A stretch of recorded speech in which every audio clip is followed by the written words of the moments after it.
So in general, when you have a rational function, oftentimes you may end up, once you factor the bottom, which is the first step, you'll end up with linear terms that are repeated factors. So it might not just be raised to the first power, it might be raised to the second or the third power, for instance.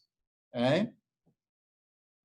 And what you do when you break that down is you simply count up summands up to the power on that thing, right? So you have a number over the first power of that factor, plus a number over the second power, plus a number over the third power, et cetera, et cetera.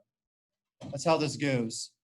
Similarly, as we kind of discovered together, we do a similar thing whenever we have irreducible second power, like quadratic terms, which are basically just second degree polynomials. Okay?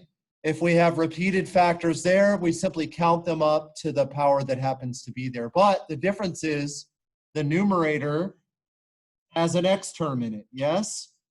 And that's because we want to allow for the possibility of the degree being exactly one less than the degree of the bottom. Okay? We sorted out why that makes sense as well.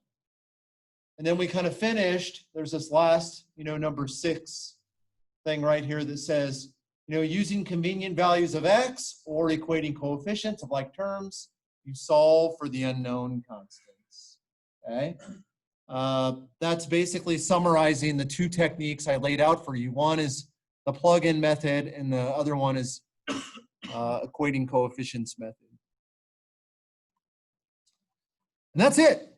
Time to do some examples. So let's do that. All right. So here we go. Here we go. So what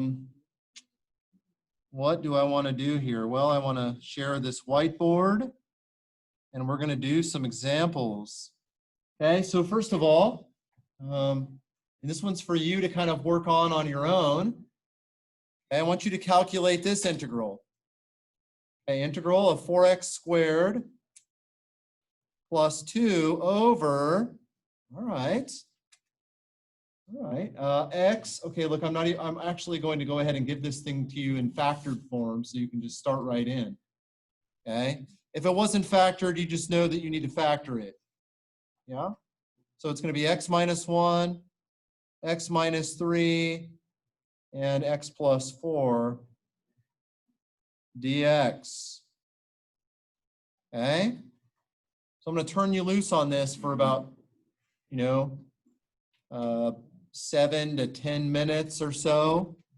And then we'll reconvene and I'll listen to what you've come up with. All right? So go for it. Start working on that. Okay. So my first question, so I want someone to tell me, how would this thing break down? I mean, I don't need to know necessarily what the constants are, but how would this thing break down to begin with? Help me out here.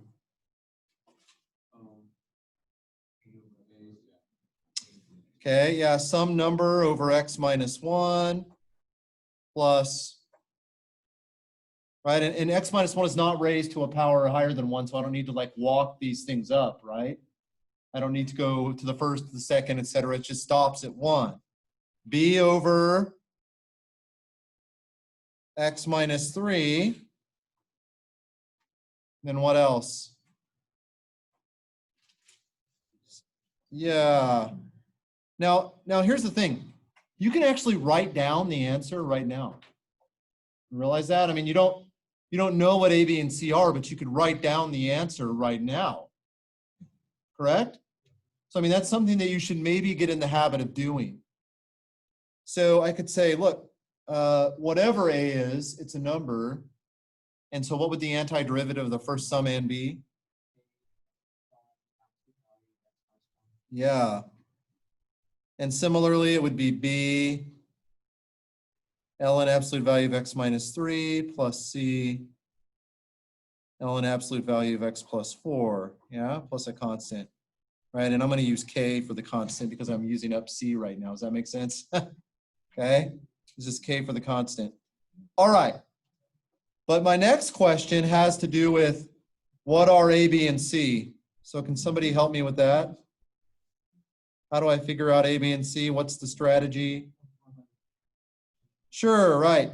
So I stare at this guy right here, and I know that this has to be equal to this, right? These guys are equal to each other. And what you do is you multiply through, right? We've done this before, you multiply through by the denominator. X minus 1, X minus 3, X plus 4. And of course, in so doing, I'm going to hit each one of these terms, but I also am going to hit this term, and the denominator cancels completely on the left-hand side. And I end up with like what? 4x squared plus 2 equals, what's A going to be multiplied by? Yeah, X minus 3, X plus 4, exactly. Okay, plus B times what? Yeah, X minus 1, X plus 4, exactly. Plus C times, yeah, X minus 1, X minus 3. Okay, and I think in this case, we might be able to get away with just plugging stuff in. Is that true? Just plug stuff in. And so what are some good things to plug in? What's that? 1, okay, 1. If I plug in 1, on the left-hand side, I get, what if I plug in 1? 6 equals, what happens to the B and C term, the second and third summands, if I plug in 1? They're gone. And what happens? A gets multiplied. Okay, if I plug in 1, I get 1 minus 3, which is negative 2 times 5. Is that negative 10A? Is that right? So what's A? Negative 3/5, exactly right. Okay. And by the way, I won't finish this, or I won't write any more on up here, but you know that goes right there in for A. Does that make sense? A equal to 3/5. What about, what's another thing I can plug in? Yeah, why not? If I plug in 3, think about it. The left-hand side of the blue equation becomes 4 times 9 plus 2, right? Like 38. Equals, okay, if I plug in 3, the first and last summands are gone. The middle summand survives. It's going to be B times the quantity 3 minus 1, which is B times 2 times 3 plus 4, which is 7. B times 2 times 7. 14B. Is that right? So what's B? 19, is it 19/7? Okay. Okay, these are kind of nasty constants, but whatever, they're just numbers, right? And finally, what's the last thing I plug in? And this B, incidentally, goes right there. Okay. What's the last thing I want to plug in? Yeah, why not? Let's plug in x equal to negative 4. If I plug in x equal to negative 4, that's going to give me a fairly big number on the left. 4 times 4 times 4. Hey, I think that's 64. Is it 66 or something? Okay, 66 equals, interesting. So the first and second summands die this time.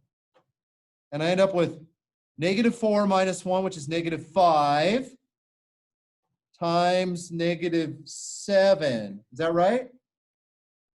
Negative 5 times negative 7 is positive 35, right? So what's C? 66/35. That's right. That's right. Okay. 66/35, and of course that goes right there.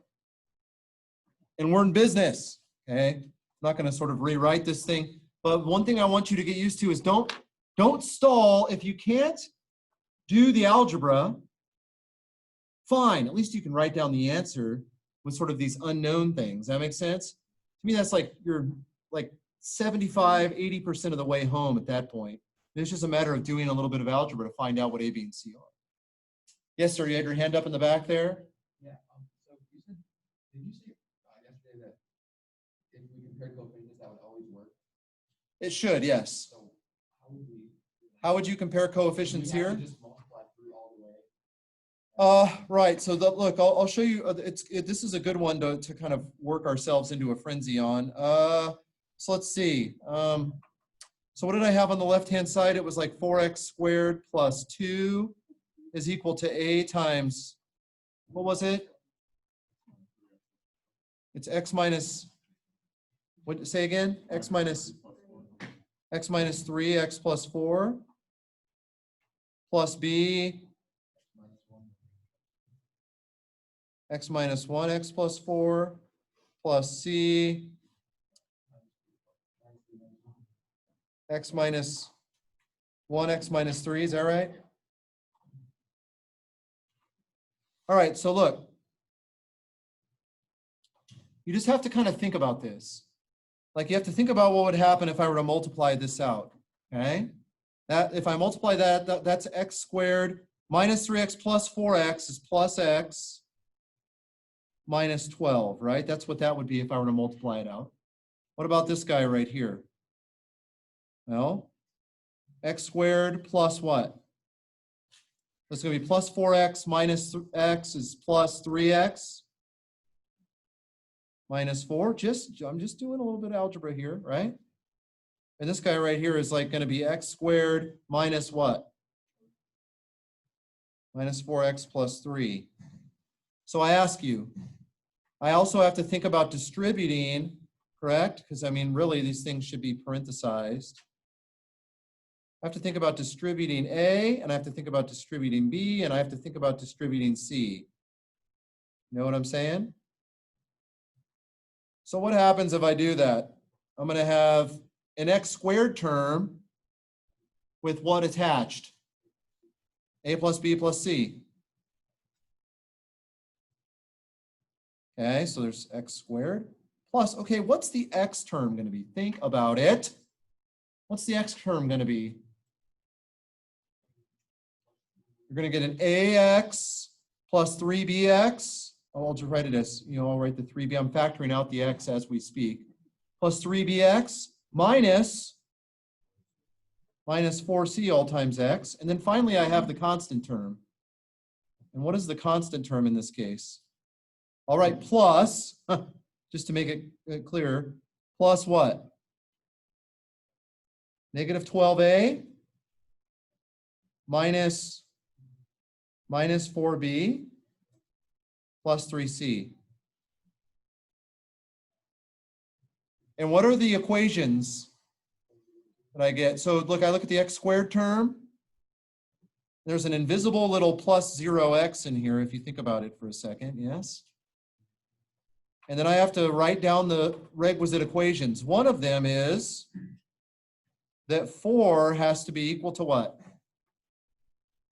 A plus B plus C. Right? Just comparing the x squared terms. Right? This comes from comparing the x squared terms. Comparing the x terms, what do I have? 0 equals A plus 3B minus 4C. Yeah.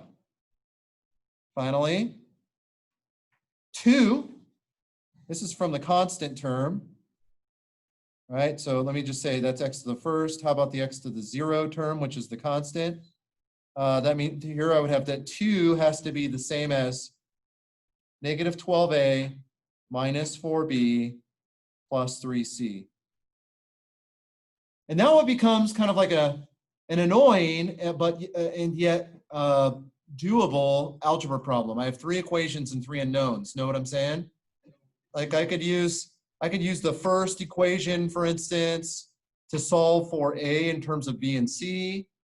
and then eliminate or plug in what A is into the second equation so that I have something just in terms of B and C. In fact, I could also substitute what A is in terms of B and C in the third equation, right? So there's just lots of ways that one could proceed in this particular case. So I guess I was wondering why you taught us two methods if you said the second one always works. It's a lot. Sometimes it'll be gnarly.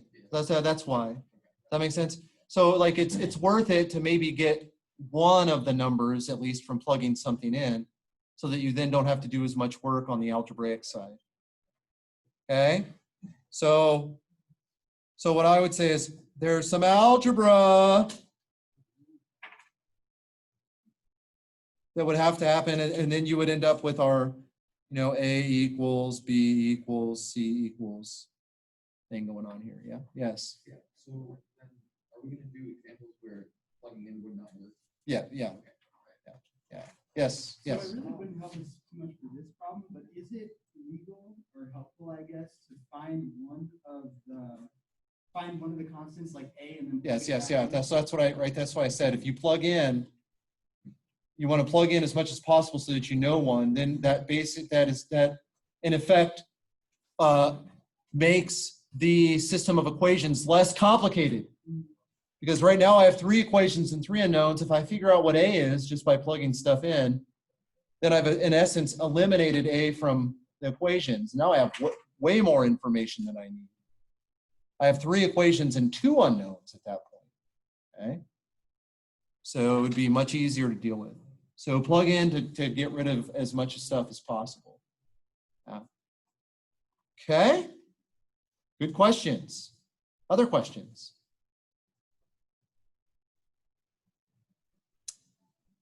All right. Hey, how about this one? Let's do another one.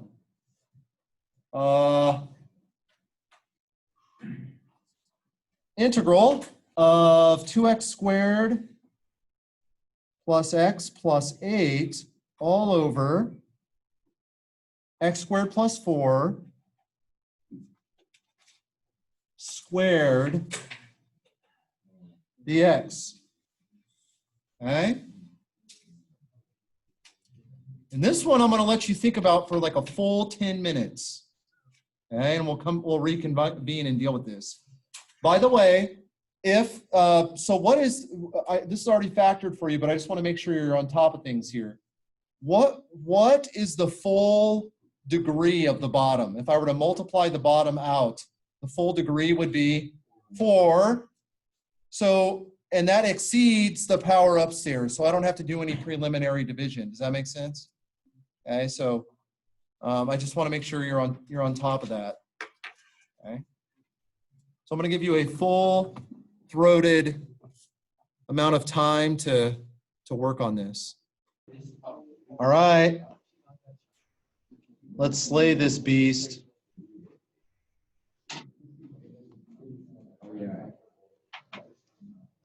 Let's do it. So first question. What is the form? What is the form of this thing? I had it as ax plus b over x squared plus 4 plus cx plus b over x squared plus 4 squared. Yeah, that's right. Ax plus b over x squared plus 4 plus, we need another linear term here, over x, right? We kind of walk this thing up to its power, yeah? So here's the thing, guys. How do you know if a quadratic is irreducible? How do you know that you can't factor it? So like, for instance, if I give you something like ax squared plus bx plus c, how do I know if this is irreducible? When is it that you know that this is irreducible? When do you know it's irreducible? Help me out. Guys, remember, like, basically the idea is if you set this equal to 0, what does the quadratic formula say? You remember? It says x has to be what? negative b plus or minus the square root of b squared minus 4ac all over what? 2a. Remember that? That's the so-called quadratic formula. It's the quadratic formula. Quadratic formula. Okay? So look, there is a square root in this formula. And you had better hope that the thing under the square root is positive, or else you don't have real roots. So it's irreducible if the thing under the square root b squared minus 4ac, this thing needs to be positive. And if it's not, then the thing is irreducible. So let me just say if b squared minus 4ac is less than 0, this thing is irreducible. It can't be factored because you only have complex roots. Makes sense? So the imaginary roots. Okay, so in this particular case, x squared plus 4, what's b equal to in this case? 0. So b squared minus 4 times 4, which is, or 4 times 1 times 4, that would be 4ac. Minus 4 times 1 times 4 is negative 16. That is clearly negative. So it's not going to factor, but you already knew that because x squared plus 4, no matter what you plug in, you never get 0. Does that make sense? Unless you plug in an imaginary number, like 2y, for instance. Okay? Okay, this is an interesting thing. Okay, so what am I going to do with this? Do I multiply through by the denominator, x squared plus 4 squared? And I'm going to get what? Like 2x squared plus x plus 8, that this is equal to what?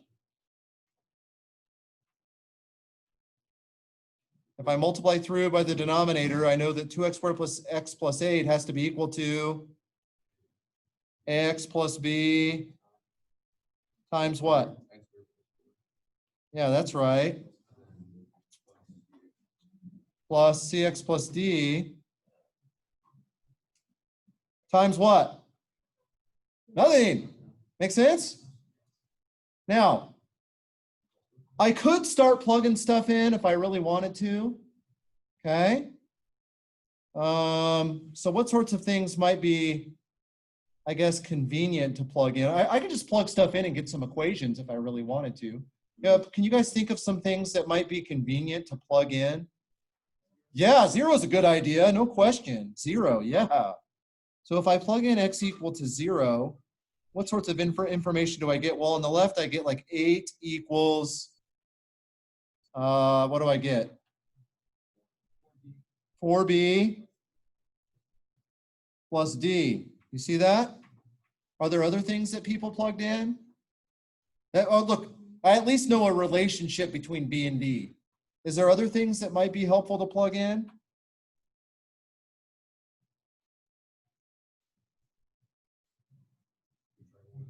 Maybe 1. I mean, I just always am plugging in stuff that like is easy to do in my head. Okay, so if I put 1 in on the left-hand side, what do I get? 2 plus 1 plus 8 is 11 equals what? Equals, okay, 5a plus 5b plus c plus d. Okay, I guess that's sort of helpful. Okay. Now, what sorts of things were people doing to sort this out?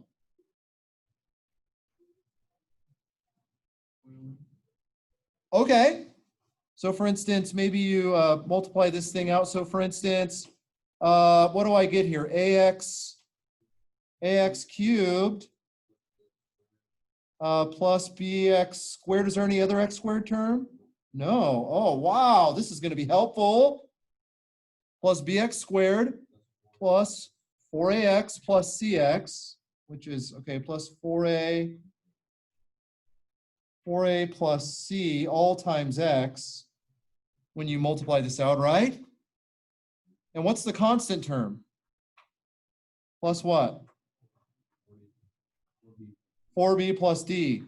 What's interesting, and I can equate coefficients, correct? So for instance, what is the x, okay, what is the x cubed term on the left-hand side? The x cubed term? 0. X cubed, it has a 0 sitting in front of it. So if I compare x cubed, x squared, x, constant, I get some nice equations. Let's kind of write down what those are. If I compare the cubic terms, that is really helpful. What do I get? Yeah, just a straight up equals 0. That's exactly right. A is equal to 0, which is really a nice equation. You know what I mean? Okay, what about the x squared term? B equals 2. Yeah, that's exactly what I get for the x squared term. That's exactly right. I don't know why this thing won't write right now. Okay, b equals 2. Okay. That's convenient. What else do I get? 4a plus c. That's the x coefficient on the right. What's the x coefficient on the left? 1. But hey, a is 0 for crying out loud. You know what I'm saying? So what does that tell you? So a is 0. So what does c have to be? C has to be 1. And of course, we already know that b is 2, right? I mean, there's just no stopping us at this point. We know what a is, we know what b is, we know what c is. And actually, I know what d is. And I could compare the coefficients of the constant terms if I wanted to. Coefficient of the constant term, or just the constant term itself, gives us 8 equals 4b plus d, which I already knew. You understand? I knew that from plugging in 0 in the first place. Okay? So I have that, but I already know what b is. What's b? Yeah, b is 2. So I can kind of put that right there. So what's d have to equal? That's interesting. D has to be 0. Okay, now let's just make sure I have more equations that I know what to do with. This is amazing. Look at this guy right here. I just figured out that a is 0. I figured out that b is 2. I figured out that c is 1, and I figured out that d is 0. Does that work in that additional equation? This is just something I'm kind of using to check things. Does it work out? Yeah, checks out.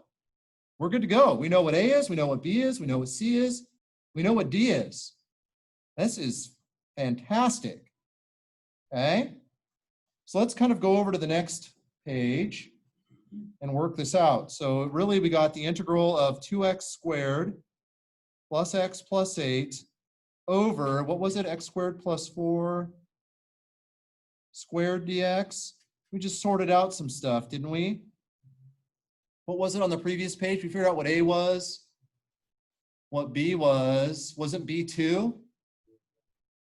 So the a term vanished. It's just 2 over x squared plus 4, yes? Plus what? X over x squared plus 4 quantity squared. Okay, how do I deal with this? What about the first term? Be very careful. Yeah, that's going to be arctangent, right? I should sort of think of, I should think of 4 as maybe being like 2 squared. You know what I'm saying? Think of that as being 2 squared. There's a 2 upstairs, and the arctangent formula says that this should be, what's the antiderivative? So this is going to be 2 times, remember the arctangent formula said you go 1 over a arctangent of x over a, remember that? So it's going to be 2 times a half arctangent of what? X over 2. Okay, plus, okay, I'm just going to write down what the integral, I'm just going to write down the integral of x over x squared plus 4 squared dx. And then I'm going to say, what do I do with that second integral? What am I going to do with that? The u substitution, exactly. Okay, so what are you going to put u equal to? Yeah, x squared plus 4. Du is 2x dx. Okay, which I would just bring the 2 over, 1/2 du is equal to x dx. That way I can just straight replace x dx with what it equals. And what do we get? Well, the 2 and the 1/2 cancel on that first thing, so it's going to be arctan of x over 2 plus, okay, I replace x dx with 1/2 du, so this is going to be 1/2 the integral of, what do I have here? U to the -2 du. Is that right? What's the antiderivative of that thing?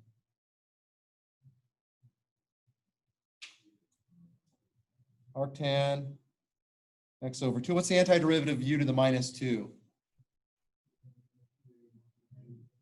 -u to the -1. But I have a 1/2 sitting there, so it's going to be -1/2 u to the -1. So this is going to be minus 1/2. So I'll just put 1 over 2 and I'll put what u is down here. And what was u equal to? X squared plus 4, exactly. Of course, I have plus a constant here to finish the job here. This is typical of what happens with these quadratics. You will typically end up having to do an arctangent type thing in the cases where you have remnant constants and no x term. And then if you have an x term, what do you think you end up having to do almost every time? U substitution. Okay? U substitution will do the job. This is typical of the sort of thing one does in these cases. Yes, sir, in the back. So when we were setting this up, I know this is like stuff we talked about yesterday, but what can you just go over like one more time the how we set it up initially, like the a plus bx, where we had the 2 in the top, like the 2 like on the previous slide. Yeah. This one? Yeah, just like Yeah. just like initially setting up the integral with ax plus b, and like why we did that instead of just like having. I mean, I know it wouldn't end up working if you just had like a and then b on the other one, but why like did we do it like that?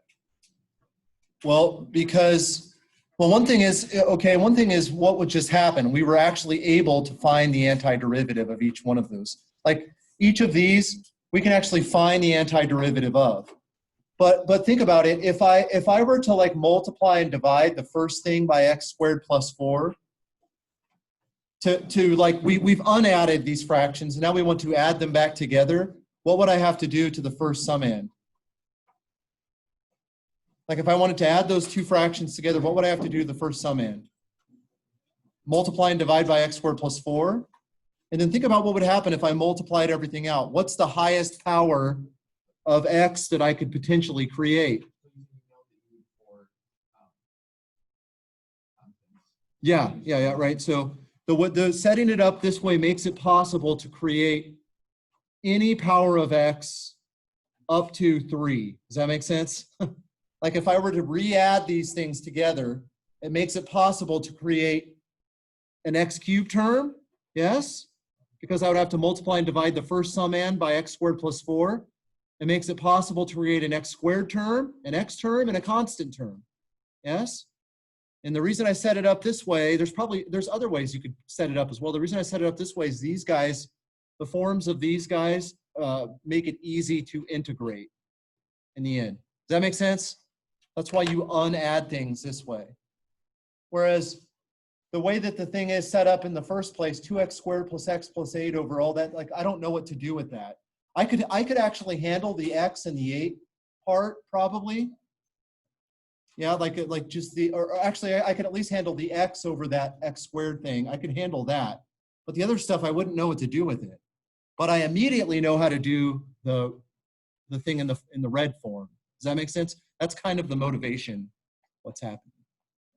Okay? Other questions? Yeah.